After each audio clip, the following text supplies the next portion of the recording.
I just wanted to sweep the balcony in peace, you know?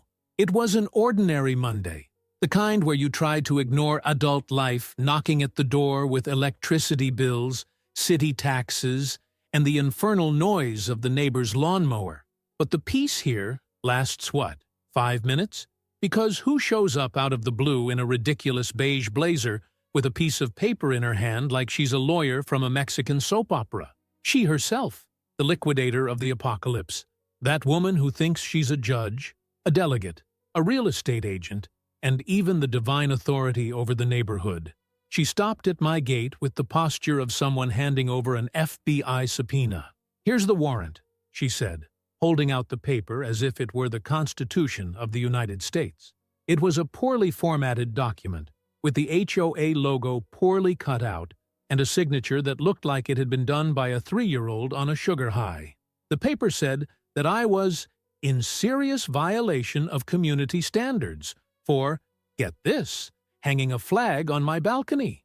A flag, a welcome flag. The woman spoke with the intonation of someone who has watched too many episodes of Law and Order and mistook fantasy for reality. I thought it was a prank. But no, she was convinced, wide-eyed, talking about immediate legal action, confiscation of property, and even forced removal of the residents. I took a deep breath, because if there's one thing these people can't stand, it's when you don't play along. By then, she was already on the sidewalk, gesticulating, talking loud enough for half the neighborhood to hear. She looked like a vacuum cleaner saleswoman who also believes she's the town's new sheriff. And that's where the plot twist comes in, that she didn't see coming. My husband, a quiet, serene man who hates trouble, but he's been a court clerk for years and has an allergy to forged documents. When he saw that warrant, he didn't even have to read 2 lines. The look on his face was like someone analyzing a B-movie script. He looked at it, then at the paper, then at me, and he gave a little laugh that I recognize well. It's the little laugh when he's about to dismantle someone with 3 words in a phone call. She, from the height of her invented authority, began to raise her voice, saying that he had no jurisdiction in that context. Context. I swear she used that word. And he, with all the calm in the world, picked up his cell phone, called the city police station, and said, "Good afternoon. I have a lady here presenting a forged warrant and posing as a judicial authority. Can you send a car?" The silence was the most beautiful sound I heard that morning. She paled. She tried to take the paper back. She said that she had made a mistake, that she just wanted to enforce community norms. The theater turned into drama. She started talking about stress, the menopause, social responsibility. All he did was cry and apologize in Latin. And all this, with the neighborhood watching from the window, holding their popcorn. The car arrived in 15 minutes. The policeman who got off was new to the neighborhood, but it was enough to look at the warrant to understand the show. He held the paper with 2 fingertips, like someone picking up a used napkin, and looked at her with the face of someone who had been called out of turn. He asked her if she understood what she was doing, that forging a document is a crime, that it could lead to jail time. The woman started stammering, talking about moral authority and the spirit of the law, as if she were a character in a Netflix legal series. It was at this point that I realized some people believe in their fantasy so much that when the real world comes knocking, they just stop. She hasn't been arrested yet, but she had to hand in a written statement, promise not to do any more legal intervention without consulting the town hall. And she left there with a 20-minute lecture from the policeman, who probably just wanted to be at home eating cereal. The feeling of having a lunatic trying to turn my life into a cheap soap opera kept creeping up on me. After the episode with the false warrant and the visit from the police, I thought that maybe, just maybe, she had got the message. But of course, she didn't. People like her don't accept being contradicted, especially in public. That wasn't just a defeat. It was a national humiliation broadcast in high definition to all the neighbors with the curtains ajar. Her ego must have been on the floor since that day. Over the next few days, she disappeared from in front of my house, but not completely from my life. She started acting like an annoying shadow. No direct confrontations, no lying warrants. But now she operated behind the scenes, in the dark, like a suburban version of a conspiracy movie villain. A whisper here, an insinuation there, and, of course, emails. Ah, emails. I started receiving notifications from the HOA almost daily, each email more ridiculous than the last. Warning about improper placement of seasonal decorations. Report on excessive noise caused by domestic activities. Recommendation to repaint the facade with more neutral tones in harmony with the palette of the neighborhood. I really laughed. I imagined her sitting at the kitchen table, with her mug written "Boss Lady," furiously typing these texts as if she were conducting a CIA operation. But what was just an electronic nuisance turned into a real attempt at physical sabotage. One day, I went out into the yard and noticed something strange about the side gate. It was open, wide open, and the lock, which was always secure, seemed forced. I thought it might have been the wind, some silly oversight. But then I looked at the garden. My plants, my pride, my therapy were crushed, as if someone had run over them in a hurry, or worse, on purpose. The next day, the irrigation system was off, even though I had left it programmed. No one but me and my husband had access. That's when the healthy paranoia kicked in. You know when you feel like someone is testing your limits? Poking you just to see how far you can go before you explode? That was it. And I already knew who was responsible, of course. I just couldn't prove it. Not yet. I started to notice strange things on the street, too. People who used to greet me with a smile now looked away, or pretended to be fiddling with their cell phones. One of the neighbors, the one who always asked for my pie recipes, walked straight past me as if I were invisible. It was as if a silent campaign was being waged against me. Blatant misinformation, planted by someone with too much time and not enough character. One day, on my way back from the market, I found a note stuck to my door. No signature, of course, just a message. Some neighbors are uncomfortable with certain attitudes. Think again. I laughed, out loud. This woman's audacity was so ridiculous that it seemed like fiction. Except it wasn't. And what was worse, she had followers. A small cult of neighbors who seemed hypnotized by the promise of a perfect neighborhood, as if perfection were possible with so much falsehood hidden under the trimmed grass. And then came the fuse. We received an official notice from the HOA, now on letterhead, saying that there would be an extraordinary meeting to discuss the improper conduct of certain residents. They didn't even try to disguise it. It was about me, of course. The woman was trying to orchestrate a kind of social trial, a community inquisition where I would be the witch of the day. My husband, who until then had remained steadfast in his diplomacy, lost patience. He said it was time to really react, that he'd had enough of all this clowning around.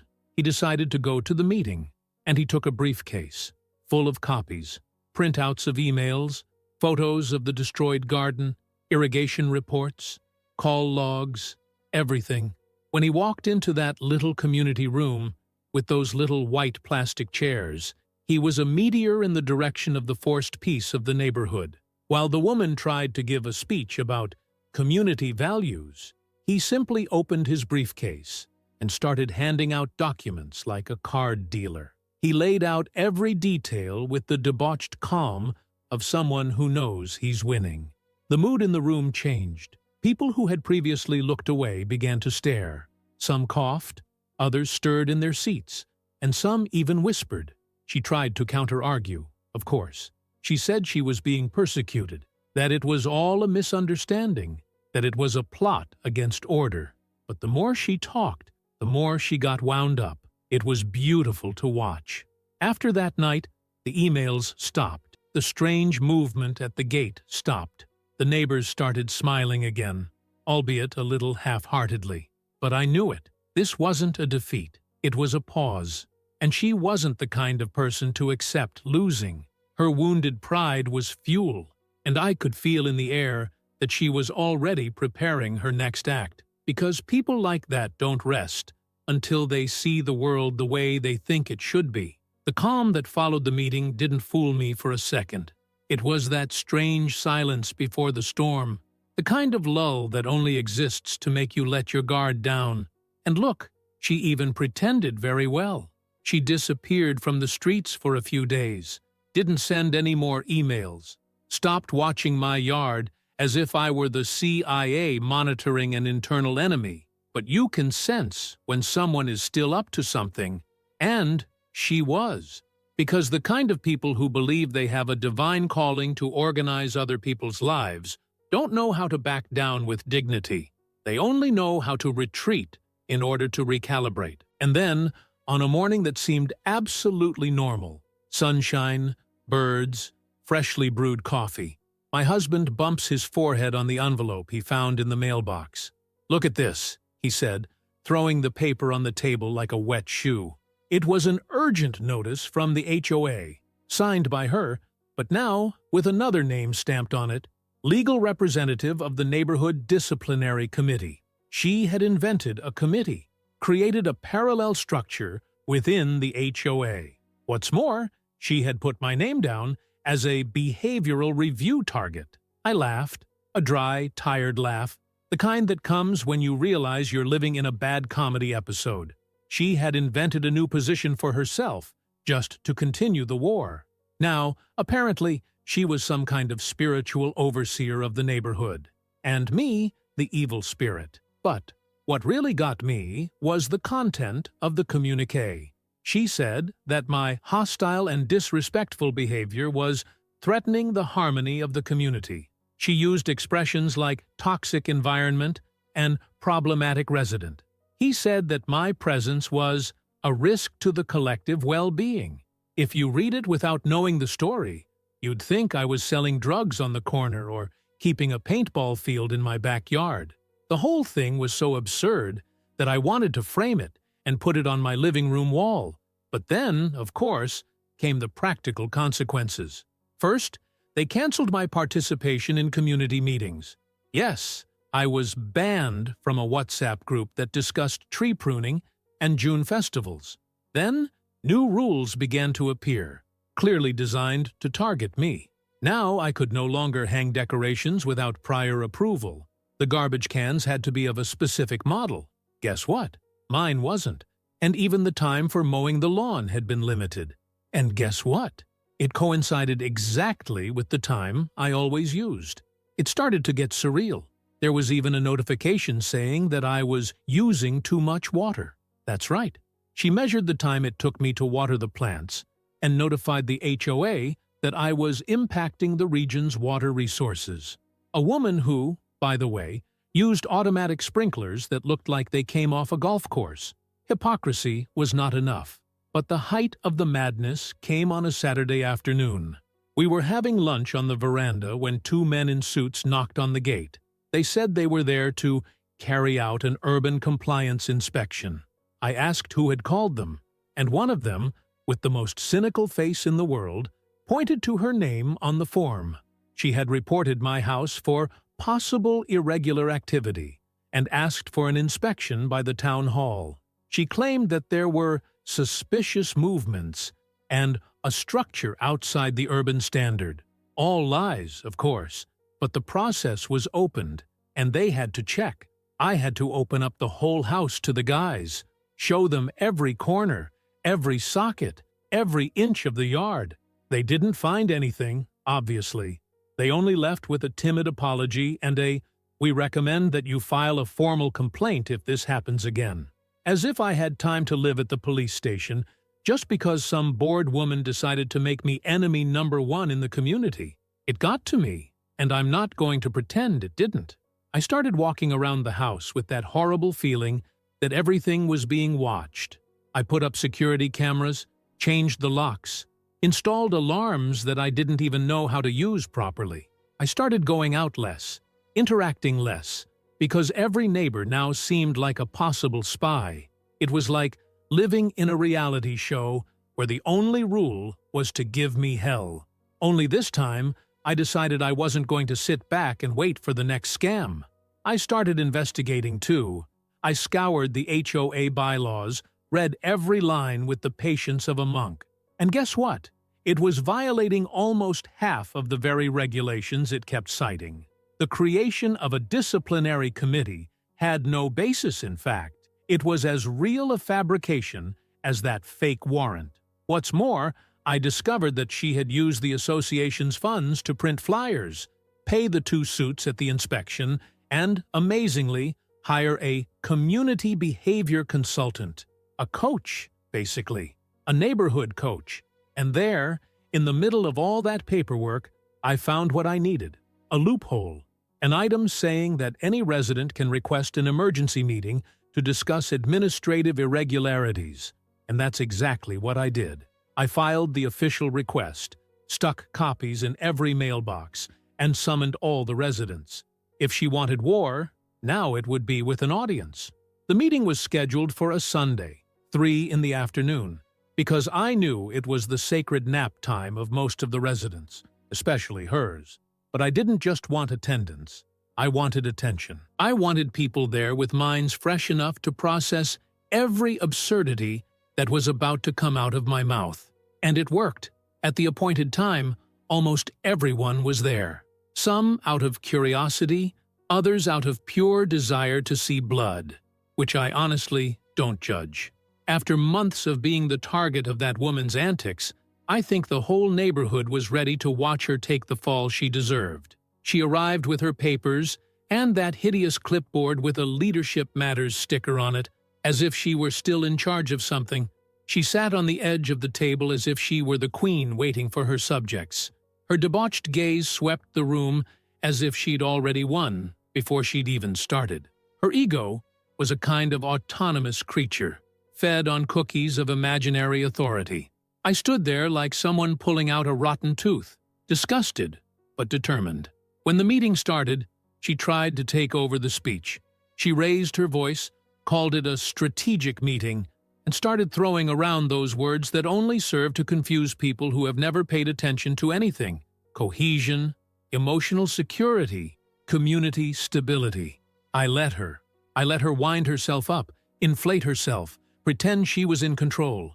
And then, when she finally shut up and looked around like someone expecting applause, I stood up, calmly, with the same pace my husband had used weeks before, and I began. I started with the small facts, the lies she told in her emails, the creation of the disciplinary committee that was never voted on nor officially registered. I showed her the HOA's bylaws, marked the passages with fluorescent pen as she liked to do, only this time on the right side. With each page I turned, the room became quieter. People who didn't know my name before were now staring at me as if I'd just pulled the rug out from under the magician in the middle of the show. Then I showed them the expenses, invoices paid with the association's money that had no authorization or justification. Printing leaflets, hiring consultants. Even the gourmet coffee for her weekly meetings were there, paid for with the residents' money. And the icing on the cake, the 2 suits who came to inspect my house were not City Hall inspectors. They were contractors for a private security company that had a contract with, guess what? Her cousin.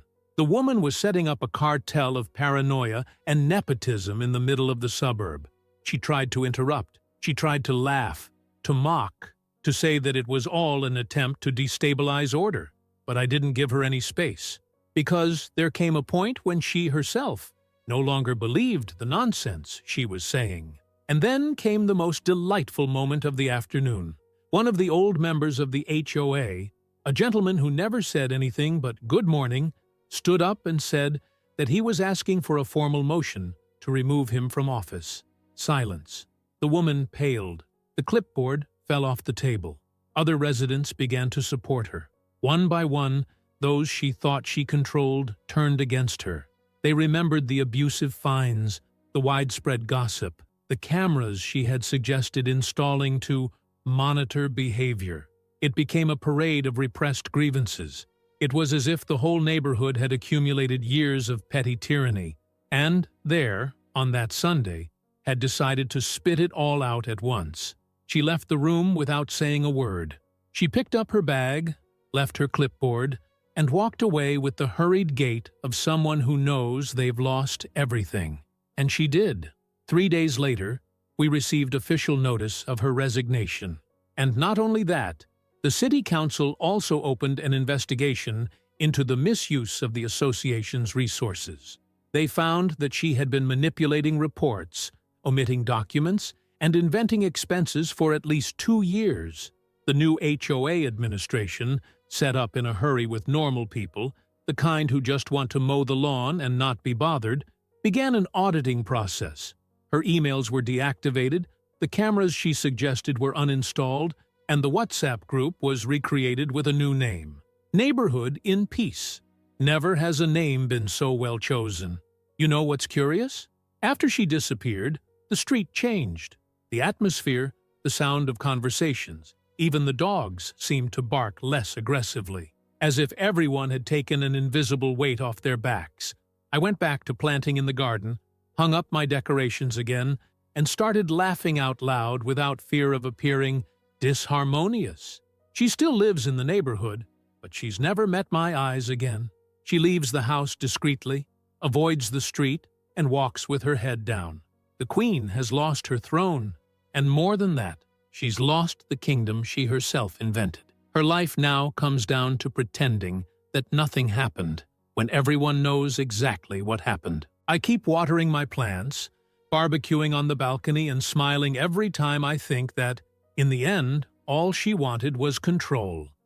And she ended up being exposed by someone who just wanted peace. Is there any more delicious irony than that? Enjoy, and leave your like and opinion here in the comments.